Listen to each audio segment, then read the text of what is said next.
Hi മക്കളെ, നമ്മൾ first GIB കഴിഞ്ഞു. എല്ലാവരും നല്ല അടിപൊളിയായിട്ട് പെർഫോം ചെയ്തിട്ടുണ്ടാവും. ഇനി നമ്മൾ അടുത്ത GIB എന്ത് ചെയ്യണം? പ്രിപ്പയർ ചെയ്യണം. ഇനി ഫസ്റ്റ് GIBയിൽ വല്ല മിസ്റ്റേക്കും നിങ്ങൾ വരുത്തിയിട്ടുണ്ടെങ്കിൽ നിങ്ങൾ ഏത് ക്വസ്റ്റ്യനാണോ മിസ്റ്റേക്ക് വരുത്തിയത് ആ ക്വസ്റ്റ്യൻ്റെ സൊല്യൂഷൻ നോക്കിയിട്ട് മക്കൾ എന്തായാലും എന്ത് ചെയ്യുക? കറക്റ്റ് ചെയ്യുക കേട്ടോ. അപ്പോൾ നമ്മൾ ഇനി വരുന്ന GIBയിൽ ഈ ഒരു മാസം ഓഗസ്റ്റ് നമ്മൾ ഫിസിക്കൽ കെമിസ്ട്രിയിൽ പഠിക്കാൻ പോകുന്ന 3 ടോപ്പിക്സ് ആണ്.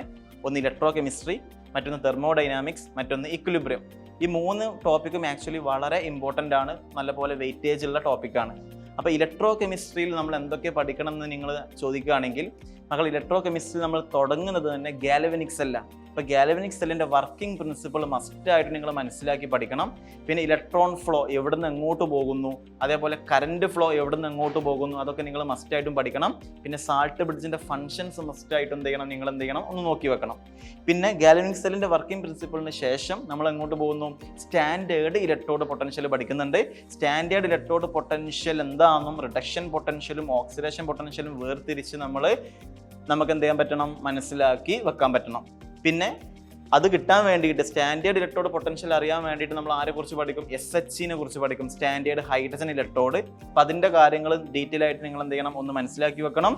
പിന്നെ ഹൈഡ്രജൻ്റെ ഇലക്ട്രോഡ് പൊട്ടൻഷ്യലും pHും തമ്മിലുള്ള ഒരു ഇക്വേഷൻ ഉണ്ട്, അത് നിങ്ങൾ എന്ത് ചെയ്യണം? ഒന്ന് നോക്കി വെക്കണം. അതോടെ ആ ടോപ്പിക്ക് കഴിഞ്ഞു. പിന്നെ നമ്മൾ എങ്ങോട്ട് പോകുന്നു? ഇലക്ട്രോലിറ്റിക് സെല്ലിലോട്ട് പോകുന്നു. ഇലക്ട്രോലിറ്റിക് സെല്ലിൽ നമ്മൾ എന്തൊക്കെയാണ് പഠിക്കുക? ഒന്ന് ഇലക്ട്രോലിറ്റിക് സെല്ലിലുള്ള പ്രൊഡക്റ്റ് പഠിക്കണം. ആനോഡിൽ ആര് ഫോം ചെയ്യുന്നു, കാഥോഡിൽ ആര് ഫോം ചെയ്യുന്നു, ആ കാര്യങ്ങൾ മസ്റ്റായിട്ടും പഠിക്കണം. NCERTയിലുള്ളത് ഒന്ന് മോൾട്ടൺ NaCl, മറ്റൊന്ന് അക്വസ് NaCl, ഒന്ന് കോൺസെൻട്രേറ്റഡ് H2SO4, പിന്നെ ഡൈല്യൂട്ട് H2SO4. ഈ 4 നിർബന്ധമായിട്ടും പഠിക്കണം. ബാക്കി പിന്നെ ക്ലാസ്സിൽ എടുക്കുന്ന കാര്യങ്ങൾ എന്ത് ചെയ്യണം? ഒന്ന് നോക്കി വെക്കണം. പിന്നെ നമ്മൾ എങ്ങോട്ട് പോകുന്നു? ഇലക്ട്രോലിറ്റിക് പ്രോസസ്സിൽ നമുക്ക് എത്രമാത്രം പ്രൊഡക്റ്റ് കിട്ടി, നമ്മൾ ഇതുവരെ ചെയ്തിട്ടുള്ളത് ആര് കിട്ടിയെന്ന, ഇനി എത്രമാത്രം കിട്ടി, ക്വാണ്ടിറ്റേറ്റീവ് അനാലിസിസ് പറയണം. അതാണ് ആര് ഡീൽ ചെയ്യുന്നത്? ഫാരഡേസ് ലോ ഡീൽ ചെയ്യുന്നത്. അപ്പോൾ ഫാരഡേസ് ലോയുടെ എല്ലാ കൺസെപ്റ്റും മക്കൾ എന്ത് ചെയ്യണം? ഒന്ന് റെഡിയാക്കി വെക്കണം. അതോടെ ഇലക്ട്രോലിറ്റിക് സെല്ല് കഴിഞ്ഞു. ഇത് നമ്മൾ എങ്ങോട്ട് പോകും? കണ്ടക്ടറും ഇൻസുലേറ്ററിനെ കുറിച്ച് പഠിക്കാൻ പോകും. കണ്ടക്ടറാണ് നമുക്ക് ഡീറ്റെയിൽ ആയിട്ട് പഠിക്കാനുള്ളത്. 2 ടൈപ്പ് കണ്ടക്ടർ ഉണ്ട്, മെറ്റാലിക് കണ്ടക്ടറും ഉണ്ട്, അതേപോലെ ഇലക്ട്രോലിറ്റിക് കണ്ടക്ടറും ഉണ്ട്. മെറ്റാലിക് കണ്ടക്ടർ വളരെ കുറച്ചേ ഉള്ളൂ, ഇലക്ട്രോലിറ്റിക് കണ്ടക്ടറാണ് വളരെ ഇമ്പോർട്ടൻ്റ് ആയിട്ട് നിങ്ങൾ പഠിക്കേണ്ടത്. അവരുടെ ഇലക്ട്രോലിറ്റിക് കണ്ടക്റ്റൻസ് ഡിപ്പെൻഡ് ചെയ്യുന്ന കുറേ ഫാക്ടേഴ്സ് ഉണ്ട്, ആ ഫാക്ടേഴ്സ് എല്ലാം നിങ്ങൾ അറിഞ്ഞു വെക്കണം. പിന്നെ കണ്ടക്ടിവിറ്റിയുടെ ഇക്വേഷൻ, കണ്ടക്ടിവിറ്റിയും റെസിസ്റ്റൻസും നമ്മളുടെ ഇക്വേഷൻസ് ഒക്കെ ഉണ്ട്, അതെല്ലാം മക്കൾ എന്ത് ചെയ്യണം? ഒന്ന് നോക്കി വെക്കണം. പിന്നെ മോളാർ കണ്ടക്ടിവിറ്റിയുടെ ഇക്വേഷൻസ് എന്തായാലും എന്ത് ചെയ്യണം? ഒന്ന് അറിഞ്ഞു വെക്കണം. പിന്നെ മോളാർ കണ്ടക്ടിവിറ്റി ഓഫ് സ്ട്രോങ് ഇലക്ട്രോലൈറ്റും വീക്ക് ഇലക്ട്രോലൈറ്റും പിന്നെ കോൺസെൻട്രേഷൻ നമ്മൾ ഗ്രാഫ് ഉണ്ട്, ആ ഗ്രാഫ് നിർബന്ധമായിട്ട് എന്ത് ചെയ്യണം? ഒന്ന് നോക്കി വെക്കണം. ആ ഗ്രാഫിലൂടെ ഡിറൈവ് ചെയ്യുന്ന ഡിബൈ-ഹെക്കൽ ഓൺസാഗർ ഇക്വേഷൻ പഠിച്ചു വെക്കണം. അതിനുശേഷം പിന്നെ കോൾറാഷ് ലോ എന്ത് ചെയ്യണം? ഒന്ന് മനസ്സിലാക്കി വെക്കണം. അതാണ് നമ്മൾ കണ്ടക്റ്റൻസിൻ്റെ കേസിൽ എന്ത് ചെയ്യാനുള്ളത്? പഠിക്കാനുള്ളത്. പിന്നെ നമ്മൾ അങ്ങോട്ട് പോകും? ബാറ്ററിയിലോട്ട് പോകും. അത് ആക്ച്വലി സിമ്പിൾ ആയിട്ടുള്ള ടോപ്പിക്കാണ്, പെട്ടെന്ന് മനസ്സിലാവുന്ന ടോപ്പിക്കാണ് ബാറ്ററി. പിന്നെ കൊറോഷൻ. ഇതാണ് ഇലക്ട്രോ കെമിസ്ട്രിയിലുള്ള മേജർ ആയിട്ടുള്ള ടോപ്പിക്ക്. അപ്പോൾ നിങ്ങൾ ചെയ്യേണ്ട കാര്യം, നമ്മൾ ക്ലാസ്സിൽ പറയുന്ന എല്ലാ ടോപ്പിക്കും നിങ്ങൾ മാക്സിമം എന്ത് ചെയ്യുക? പഠിക്കുക. ചെയ്യിപ്പിക്കുന്ന ക്വസ്റ്റ്യൻ വീണ്ടും എന്ത് ചെയ്യുക? റിപ്പീറ്റ് ചെയ്ത് ചെയ്യുക. അപ്പോൾ ഇലക്ട്രോ കെമിസ്ട്രിയിൽ ഇത്രയും ടോപ്പിക്ക് നിർബന്ധമായിട്ട് നിങ്ങൾ എന്ത് ചെയ്യണം? ഒന്ന് കവർ ചെയ്ത് പോകണം. ഓക്കെ ആണല്ലോ. അടുത്തത് നമ്മൾ അങ്ങോട്ട് പോകും? തെർമോഡൈനാമിക്സ് എന്നുള്ള ടോപ്പിക്കിലോട്ട് പോകും. തെർമോഡൈനാമിക്സും ഇമ്പോർട്ടൻ്റ് ആണ്, ഫിസിക്കൽ കെമിസ്ട്രിയിലുള്ള ഒരു നമ്പർ 1 ഇമ്പോർട്ടൻ്റ് ആയിട്ടുള്ള ടോപ്പിക്കാണ്. തെർമോഡൈനാമിക്സിൽ ആദ്യം നമ്മൾ പഠിക്കേണ്ട എന്താ? തെർമോഡൈനാമിക് ടേംസാ. സിസ്റ്റം എന്താ, സറൗണ്ടിങ് എന്താന്നൊക്കെ എന്ത് ചെയ്യണം? അറിയണം. പിന്നെ എക്സ്റ്റെൻസീവ് പ്രോപ്പർട്ടി, ഇൻറ്റൻസീവ് പ്രോപ്പർട്ടി, അതിൻ്റെ എക്സാമ്പിൾസ് എന്ത് ചെയ്യണം? പഠിച്ചു വെക്കണം. സ്റ്റേറ്റ് ഫംഗ്ഷൻ, പാത്ത് ഫംഗ്ഷൻ, അതിൻ്റെ എക്സാമ്പിൾസ് നിങ്ങൾ എന്ത് ചെയ്യണം? പഠിച്ചു വെക്കണം. പിന്നെ നമ്മൾ അങ്ങോട്ട് പോകും? ഹീറ്റ് എന്താണെന്ന് അറിയണം, വർക്ക് എന്താണെന്ന് അറിയണം, വർക്കിൻ്റെ എല്ലാ ഇക്വേഷൻസും എന്ത് ചെയ്യണം? പഠിക്കണം. ഹീറ്റും വർക്കും അടുത്ത ഇന്റേണൽ എനർജി, ഇവർ തമ്മിൽ 3 ആളും തമ്മിലുള്ളൊരു റിലേഷൻ ഉണ്ട്. അതാണ് first law of thermodynamics, ΔU = Q+W. ആ ഇക്വേഷൻ വളരെ വളരെ ഇമ്പോർട്ടൻ്റ് ആണ്. ആ ഇക്വേഷൻ മാറും, പ്രോസസ്സുകൾ മാറുമ്പോൾ. ഐസോതെർമൽ ആകുമ്പോൾ വേറെ ഇക്വേഷനാണ്, ഐസോ ബാർ ആകുമ്പോൾ വേറെ ഇക്വേഷനാണ്, ഐസോ കോർ ആകുമ്പോൾ വേറെ ഇക്വേഷനാണ്. അപ്പോൾ എന്താണ് ഐസോതെർമൽ, എന്താണ് ഐസോ കോർ എന്നൊക്കെ മനസ്സിലാക്കി വെച്ചിട്ട് ആ ഓരോരോ പ്രോസസ്സിൻ്റെയും സമയത്ത് ഇക്വേഷൻ എന്ത് ചെയ്യുന്നുണ്ട്? മാറുന്നുണ്ട്. അപ്പോൾ അതൊക്കെ നിങ്ങൾ എന്ത് ചെയ്യണം? വളരെ ക്ലിയർ ആയിട്ട് ക്രിസ്റ്റലായിട്ട് എന്ത് ചെയ്യണം? ഒന്ന് മനസ്സിലാക്കി വെക്കേണ്ടി വരും. ഇപ്പോൾ ഫസ്റ്റ് ലോ കഴിഞ്ഞു. ഫസ്റ്റ് ലോ കഴിഞ്ഞാൽ പിന്നെ നമ്മൾ അങ്ങോട്ട് പോകും? കെമിക്കൽ റിയാക്ഷൻസിൻ്റെ എൻതാൽപ്പി ചേഞ്ചിനെ കുറിച്ച് പഠിക്കാൻ പോകുന്നുണ്ട്. അതിലാണ് enthalpy of combustion, enthalpy of formation, enthalpy of solution, പിന്നെ ലാറ്റീസ് എൻതാൽപ്പി വരുന്നുണ്ട്, ഹൈഡ്രേഷൻ എൻതാൽപ്പി വരുന്നുണ്ട്. അങ്ങനെ കുറേ കാര്യങ്ങൾ ആ ടോപ്പിക്കിൽ പഠിക്കാനുണ്ട്. എൻതാൽപ്പി ഓഫ് ന്യൂട്രലൈസേഷൻ പഠിക്കാനുണ്ട്, SS ലോ പഠിക്കാനുണ്ട്. ആ ടോപ്പിക്ക് മസ്റ്റായിട്ട് മക്കൾ എന്ത് ചെയ്യണം? ഒന്നെല്ലാം എന്ത് ചെയ്യണം? കവർ ചെയ്ത് പോകണം. പിന്നെ നമ്മൾ അങ്ങോട്ട് പോകും സെക്കൻഡ് ലോ ഓഫ് തെർമോഡൈനാമിക്സ്, അതായത് for example spontaneity of the reaction. ഒരു റിയാക്ഷൻ സ്പോണ്ടേനിയസ് ആണോ അല്ലേ എന്ന് അറിയാൻ 3 ഫാക്ടേഴ്സ് ആണ് ആക്ച്വലി ഉള്ളത് അല്ലേ. ഏതൊക്കെ? ഒന്ന് എൻട്രോപ്പി ഉണ്ട്, ഒന്ന് എൻതാൽപ്പി ഉണ്ട്, ഒന്ന് ഗിബ്സ് ഫ്രീ എനർജി ഉണ്ട്, പിന്നെ ടെമ്പറേച്ചറും ഡിപ്പെൻഡ് ചെയ്യുന്നുണ്ട്. ഇവർ 4 ആൾക്കാരും തമ്മിലൊരു ഇക്വേഷൻസ് ഉണ്ട് അല്ലേ. Delta G equal to delta H minus T delta S. ആ ഇക്വേഷനൊക്കെ വളരെ വളരെ ഇമ്പോർട്ടൻ്റ് ആണ്. എൻട്രോപ്പി എന്തായാലും ആ റിയാക്ഷനെ ഫേവറബിൾ ആക്കുക, എൻതാൽപ്പി എന്തായാലും റിയാക്ഷനെ ഫേവറബിൾ ആക്കുക, പിന്നെ ഓവറോൾ ഡെൽറ്റ ജി എന്താവണം റിയാക്ഷൻ ഫേവറബിൾ ആവാൻ, അതൊക്കെ നിങ്ങൾ എന്ത് ചെയ്യണം, മസ്റ്റ് ആയിട്ട് എന്ത് ചെയ്യണം, മനസ്സിലാക്കിയിട്ട് എന്ത് ചെയ്യണം, പഠിക്കണം. എൻട്രോപ്പിൻ്റെ കുറിച്ച് ഇക്വേഷൻ നിർബന്ധമായിട്ട് എന്ത് ചെയ്യണം, കവർ ചെയ്യണം. പിന്നെ പറയാനുള്ളത് ടെമ്പറേച്ചർ. ഏത് ടെമ്പറേച്ചറിലാണ് റിയാക്ഷൻ സ്പോണ്ടേനിയസ് ആവുക, അങ്ങനത്തെ കുറേ ടേബിളും കാര്യങ്ങളൊക്കെ നിങ്ങൾ പഠിപ്പിക്കും. നിങ്ങളിപ്പോൾ അത് പഠിച്ചിട്ടുണ്ടാകൂല, അത് ക്ലാസ്സിലെല്ലാം ഡിസ്കസ് ചെയ്യും. അതുകൊണ്ട് ആ ടേംസ് എല്ലാം എന്ത് ചെയ്യണം, നിങ്ങൾ മനസ്സിലാക്കി വെക്കണം. അപ്പോൾ തെർമോഡൈനാമിക്സിൽ ഫസ്റ്റ് ലോ, പിന്നെ സെക്കൻഡ് ലോ ഡെൽറ്റ ജി ആ ഇക്വേഷനും കാര്യങ്ങളും, പിന്നെ എൻട്രോപ്പിയുടെ എല്ലാ ടേംസും പഠിക്കണം. പിന്നെ അതേപോലെ കെമിക്കൽ റിയാക്ഷൻ്റെ എൻതാൽപ്പി ചേഞ്ചും കാര്യങ്ങളൊക്കെ എല്ലാം എന്ത് ചെയ്യണം, നിങ്ങൾ മനസ്സിലാക്കി വെക്കണം.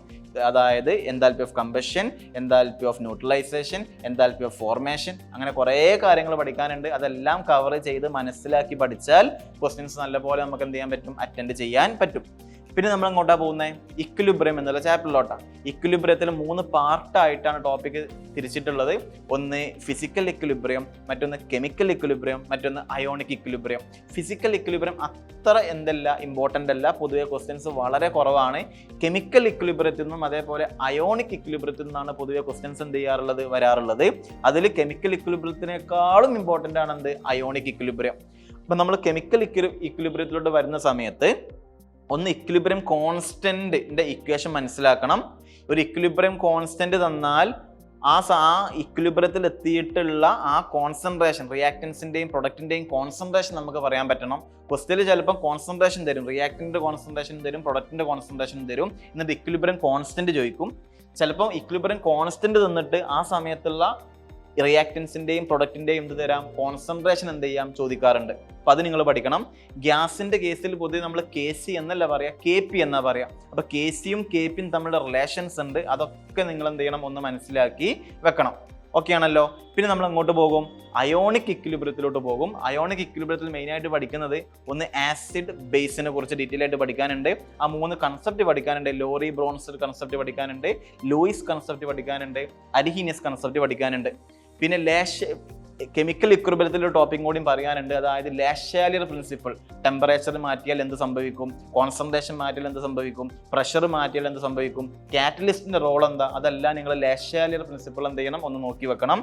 പിന്നെ അയോണിക് ഇക്വിലിബ്രിയത്തിൽ dissociation constant of acid, dissociation constant of base, പിന്നെ ഡിസോസിയേഷൻ കോൺസ്റ്റന്റ് ഓഫ് വാട്ടർ, ഇവർ തമ്മിലൊരു റിലേഷൻ ഉണ്ട്. KW = KA × KB എന്നുള്ള റിലേഷൻ ഒക്കെ ഉണ്ട്. അതൊക്കെ നിങ്ങളെ ഇവിടെ ഡീറ്റെയിൽ ആയിട്ട് പഠിപ്പിക്കും. അതുകൊണ്ട് ആ 3 ആൾ തമ്മിലുള്ള റിലേഷൻസും മസ്റ്റ് ആയിട്ട് നിങ്ങൾ എന്ത് ചെയ്യണം, ഒന്ന് കവർ ചെയ്ത് നോക്കണം. പിന്നെ നമ്മൾ കോമൺ അയോൺ എഫക്റ്റിലോട്ട് പോകുന്നുണ്ട്. പിന്നെ ബഫർ സൊല്യൂഷൻ പഠിക്കാനുണ്ട്. പിന്നെ സോല്യൂബിലിറ്റി പ്രൊഡക്റ്റ്. അതോടെയാണ് ഏത് ടോപ്പിക്ക് തീരുക, ഇക്വിലിബ്രിയം എന്നുള്ള ടോപ്പിക്ക് തീരുക. പിന്നെ ശ്രദ്ധിക്കേണ്ട കാര്യം, ഈ ഇലക്ട്രോ കെമിസ്ട്രിയും തെർമോഡൈനാമിക്സും ഇക്വിലിബ്രിയം കണക്ട് ചെയ്തിട്ട് എന്ത് ചെയ്യാം, ക്വസ്റ്റ്യൻസ് എന്ത് ചെയ്യാറുണ്ട്, വരാറുണ്ട്, നല്ലപോലെ ചോദിക്കാറുണ്ട്. EMF-ഉം ഡെൽറ്റ ജിയും തമ്മിലുള്ള ഇക്വേഷനുകൾ ഇലക്ട്രോ കെമിസ്ട്രിയിൽ പഠിപ്പിക്കുന്നുണ്ട്. പിന്നെ KC-യും EMF-ഉം ഈ സെല്ലും തമ്മിലുള്ള ഇക്വേഷൻ നിങ്ങൾ എന്ത് ചെയ്യുന്നുണ്ട്, KC-യും E0 സെല്ലും തമ്മിലുള്ള ഇക്വേഷൻ നിങ്ങൾ എന്ത് ചെയ്യുന്നുണ്ട്, ഇലക്ട്രോ കെമിസ്ട്രിയിൽ പഠിപ്പിക്കുന്നുണ്ട്. അപ്പൊ കണക്റ്റഡ് ആയിട്ടുള്ള ക്വസ്റ്റ്യനും കൂടി മക്കൾ എന്ത് ചെയ്യണം, നല്ലപോലെ പ്രാക്ടീസ് ചെയ്യണം. JEE ആയതുകൊണ്ട് തന്നെ പൊതുവെ ചാപ്റ്റേഴ്സ് കണക്ട് ചെയ്തിട്ട് എന്ത് ചെയ്യാറുണ്ട്, ചോദിക്കാറുണ്ട്. അതുകൊണ്ട് ഈ 3 ചാപ്റ്ററിലെയും ഇക്വേഷൻസ് കണക്റ്റഡ് ആയിട്ട് ചോദിക്കാറുണ്ട്. അതുകൊണ്ട് നിങ്ങൾ ആ ടോപ്പിക്ക് മസ്റ്റ് ആയിട്ട് എന്ത് ചെയ്യണം, കുറച്ചും കൂടി ഇമ്പോർട്ടൻസ് കൊടുത്തിട്ട് എന്ത് ചെയ്യണം, മാക്സിമം ക്വസ്റ്റ്യൻസ് എന്ത് ചെയ്യണം, പ്രാക്ടീസ് ചെയ്ത് പഠിക്കണം. ഫിസിക്കൽ കെമിസ്ട്രി പഠിക്കുന്ന സമയത്ത് നിങ്ങൾ ഇൻഡിജർ ടൈപ്പ് ക്വസ്റ്റ്യൻ മാക്സിമം എന്ത് ചെയ്യണം, പ്രാക്ടീസ് ചെയ്യണം. ഇപ്പം ഞാൻ ഇത്രയും പറഞ്ഞ കാര്യം മൊത്തത്തിലൊരു ഔട്ട്ലൈൻ ആണ്. അതെല്ലാം നിങ്ങൾ എന്ത് ചെയ്യും, നിങ്ങളെ ക്ലാസ്സിൽ നിങ്ങളെ പഠിപ്പിക്കും ടീച്ചേഴ്സ്.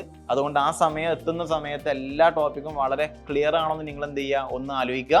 അപ്പോൾ എക്സാമിന് പോകുന്നതിന് മുന്നേ നിങ്ങൾ എന്ത് ചെയ്യണം, ഞാൻ പറഞ്ഞ ഇത്രയും ടോപ്പിക് എല്ലാം ഓക്കെ ആക്കിയിട്ടുണ്ടോ നോക്കുക.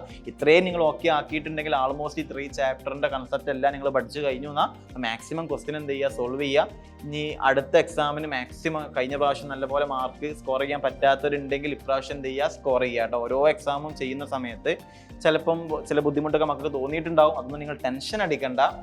എന്താണോ നിങ്ങൾക്ക് മിസ്റ്റേക്ക് വരുത്തിയത് അത് നിങ്ങൾ കറക്റ്റ് ചെയ്തിട്ട് അടുത്ത എക്സാമിലോട്ട് എന്ത് ചെയ്യുക, അത് കുറച്ചും കൂടി സ്ട്രോങ് ആക്കി പോവുക. ലാസ്റ്റത്തെ എക്സാം, അതായത് നിങ്ങൾ എഴുതാൻ പോകുന്ന JEE മെയിൻ എക്സാം എന്ത് ചെയ്യുക, പെർഫെക്റ്റ് ആക്കി സ്ട്രോങ് ആക്കിയിട്ട് എന്ത് ചെയ്യുക വെക്കുക കേട്ടോ. അപ്പോൾ അടുത്ത GIB എക്സാമിന് നിങ്ങൾ തകർക്കണം, ഉഷാറാക്കണം. All the best.